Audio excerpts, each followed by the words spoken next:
प्रिय भक्तजनों, आज हम श्रावण मास महात्म्य का 17वां और 18वां अध्याय श्रवण करेंगे। ईश्वर बोले, हे देवेश, अब मैं शुभ पवित्र रोपण का वर्णन करूंगा। सप्तमी तिथि को अधिवासन करके अष्टमी तिथि को पवित्रकों को अर्पण करना चाहिए। जो पवित्रक बनवाता है उसके पुण्य फल को सुनिए। सभी प्रकार के यज्ञ, व्रत तथा दान करने और सभी तीर्थों में स्नान करने का फल मनुष्य को केवल पवित्र धारण करने से प्राप्त हो जाता है, क्योंकि भगवती शिवा सर्वव्यापिनी है। इस व्रत से मनुष्य धनहीन नहीं होता, उसे दुख पीड़ा तथा व्याधियां नहीं होती, उसे शत्रुओं से होने वाला भय नहीं होता और वह कभी भी ग्रहों से पीड़ित नहीं रहता। इससे छोटे बड़े सभी कार्य सिद्ध हो जाते हैं। हे वत्स, मनुष्यों तथा राजाओं के विशेष करके स्त्रियों के पुण्य की वृद्धि के लिए इससे श्रेष्ठ कोई अन्य व्रत नहीं है। हे तात, सौभाग्य प्रदान करने वाले इस व्रत को मैंने आपके प्रति स्नेह के कारण बताया है। हे ब्रह्मपुत्र, श्रावण मास के शुक्ल पक्ष की सप्तमी तिथि को अधिवासन करके देवी के प्रति उत्तम भक्ति से संपन्न वह मनुष्य सभी सामग्रियों से युक्त होकर सभी पूजा द्रव्यों, गंध, पुष्प, फल आदि अनेक प्रकार के नैवेद्य तथा वस्त्र भारण आदि संपादित करके इनकी शुद्धि करें। इसके बाद पंचगव्य का प्राशन कराएं, चरु से दिग्बलि प्रदान करें तथा अधिवासन करें। उसके बाद सदृश वस्त्रों तथा पत्रों से इस पवित्र को आच्छादित करें। पुनः देवी के उस मूल मंत्र से उसे 100 बार अभिमंत्रित करके सर्वशोभित समन्वित उस पवित्र को देवी के समक्ष स्थापित करें। इसके बाद देवी का मंडप बनाकर रात्रि में जागरण करें और नट नर्तक और वीरांगनाओं के विभिन्न विद कुशल समूहों और गाने बजाने तथा नाचने की कला में प्रवीण लोगों को देवी के समक्ष स्थापित करें। उसके बाद प्रातःकाल विधिवत स्नान करके पुनः बलि प्रदान करें। इसके बाद विधिवत देवी की पूजा करके स्त्रियों तथा द्विजों को भोजन कराएं। पहले देवी को पवित्रक अर्पण करें, अंत में दक्षिणा प्रदान करें। हे बस, अपनी सामर्थ्य के अनुसार कार्य सिद्धि करने वाले उस नियम को धारण करें। राजा को प्रयत्न पूर्वक स्त्री के प्रति आसक्ति, जुआ, आखेट तथा मांस आदि का परित्याग कर देना चाहिए। ब्राह्मणों तथा आचार्यों को स्व अध्याय का और वैश्यों को खेती का कार्य तथा व्यवसाय नहीं करना चाहिए। 7, 5, 3, 1 अथवा आधा दिन ही त्याग पूर्वक रहना चाहिए। देवी के कार्यों में निरंतर अपने मन में आसक्ति बनाई रखनी चाहिए। हे मुनि सत्तम, जो बुद्धिमान व्यक्ति विधान पूर्वक पवित्र रोपण नहीं करता, उसकी वर्ष भर की पूजा व्यर्थ हो जाती है। अतः मनुष्य को चाहिए कि देवी परायण तथा भक्ति से संपन्न होकर प्रत्येक वर्ष शुभ पवित्र रोपण अवश्य करे।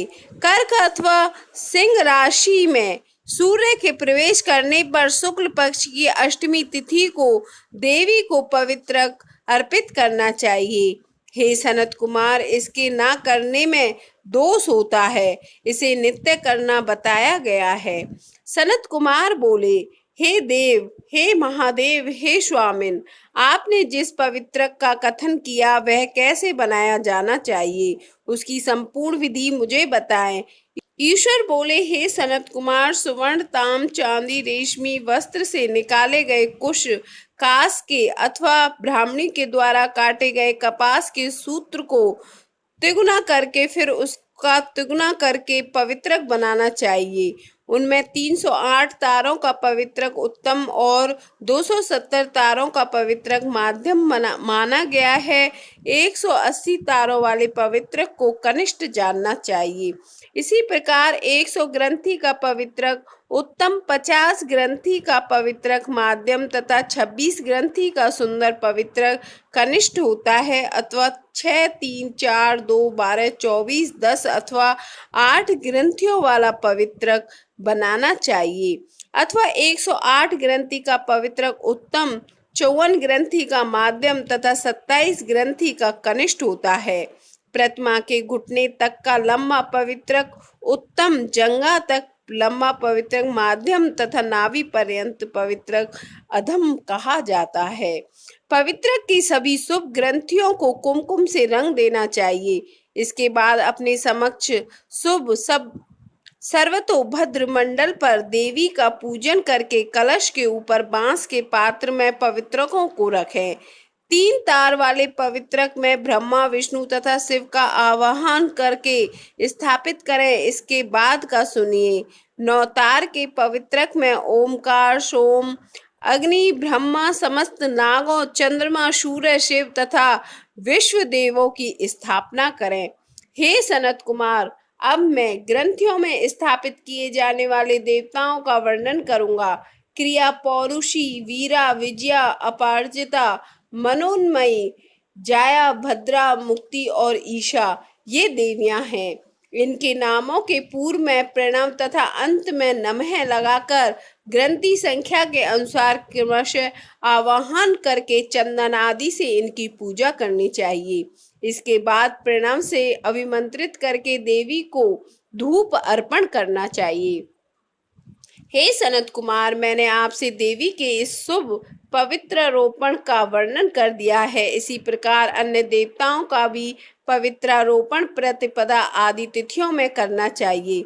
मैं उन देवताओं को आपको बताता हूँ। कुबेर, लक्ष्मी, गौरी, गणेश, चंद्रमा, बृहस्पति, सूर्य, चंडिका, अम्मा, वासुकी, ऋषिगण, चक्रपाणि, अनंत, शिवजी, ब्रह्मा और पितृ, इन देवताओं की पूजा प्रतिपदा आदि तिथियों में करनी चाहिए। यह मुख्य देवता का पवित्रारोपण है।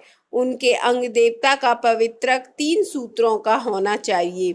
ईश्वर बोले, हे विपेंद्र, अब मैं श्रावण मास के दोनों पक्षों की 9वीं तिथि के करणीय कृत्य को बताऊंगा।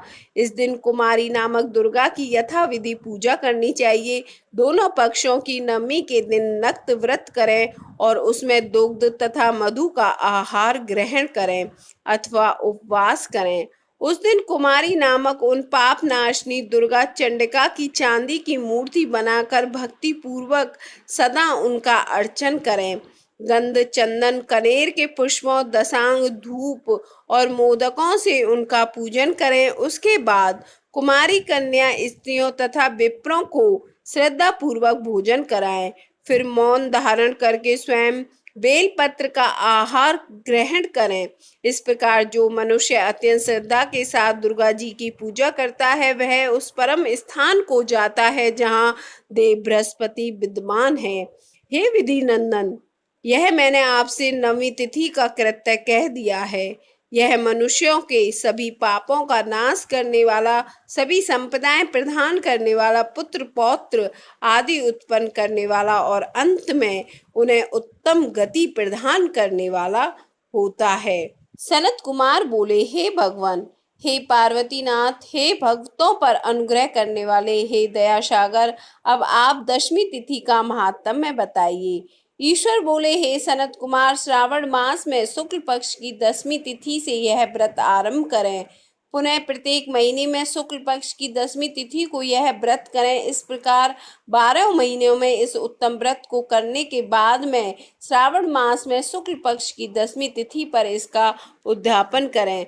राज्य की इच्छा रखने वाले राजपुत्र, उत्तम कृषि के लिए कृषक, व्यवसाय के लिए वैश्य पुत्र, पुत्र प्राप्ति के लिए गर्भिणी स्त्री, धर्म अर्थ काम की सिद्धि के लिए सामान्य जन, श्रेष्ठ वर की अभिलाषा रखने वाली कन्या, यज्ञ करने की कामना वाले ब्राह्मण श्रेष्ठ, आरोग्य के लिए रोगी तथा दीर्घकालिक पति के परदेश रहने पर उसके आने के लिए पत्नी, इन सब को तथा इसके अतिरिक्त अन्य लोगों को भी इस 10वीं व्रत को करना चाहिए।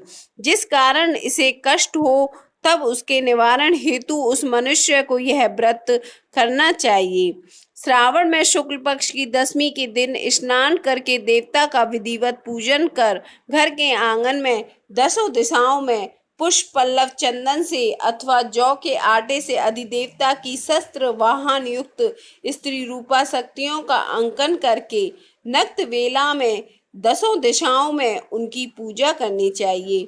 घृत मिश्रित नैवेद्य अर्पण करके उन्हें पृथक पृथक दीपक प्रदान करना चाहिए। उस समय जो फल उपलब्ध हो वह भी चढ़ाना चाहिए।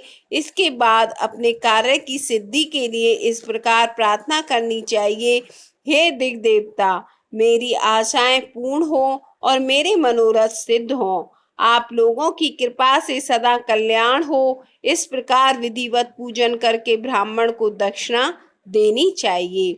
हे मुनि श्रेष्ठ, इस क्रम से प्रत्येक महीने में दसवीं तिथि का व्रत सदा करना चाहिए और 1 वर्ष तक करने के अनंतर उद्यापन करना चाहिए। अब पूजन की विधि कही जाती है। स्वर्ण अथवा चांदी अथवा आटे से ही 10 दिशाओं को बनवाएं।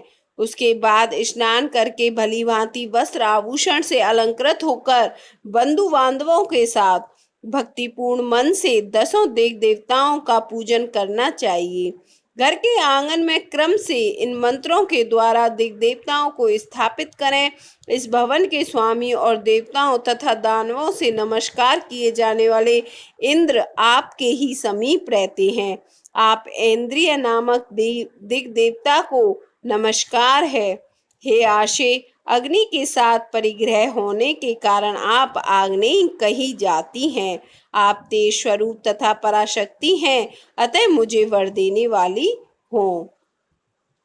आपका ही आश्रय लेकर वे धर्मराज सभी लोगों को दंडित करते हैं, इसलिए आप संयमनी नाम वाली हैं। हे यामे, आप मेरे लिए उत्तम मनोरथ पूर्ण करने वाली हो। हाथ में खड्ग धारण किए हुए मृत्यु देवता आपका ही आश्रय ग्रहण करते हैं, अतः आप निर्रति रूपा हैं। आप मेरी आशा को पूर्ण कीजिए। हे वारुणी, समस्त भुवनों के आधार पर तथा जल जीवों के स्वामी वरुण देव आप में निवास करते हैं, अतः मेरे कार्य तथा धर्म को पूर्ण करने के लिए आप तत्पर हों। आप जगत के आदि स्वरूप हैं, वायु देव के साथ अधिष्ठित हैं, इसलिए आप वायव्य हैं। हे वायव्य, आप मेरे घर में नित्य शांति प्रदान करें। आप धन के स्वामी कुबेर के साथ अधिष्ठित हैं, अतः आप इस लोक में उत्तरा नाम से विख्यात हैं। हमें शीघ्र ही मनोरथ प्रदान करने आप निरुत्तर हो। हे ऐशानी, आप जगत के स्वामी शंभु के साथ सुशोभित होती हैं। हे सुबे, हे देवी, मेरी अभिलाषाओं को पूर्ण कीजिए। आपको नमस्कार है, नमस्कार है। आप समस्त लोगों के ऊपर अधिष्ठित हैं, सदा कल्याण करने वाली हैं और सनक आदि मुनियों से घिरी रहती हैं।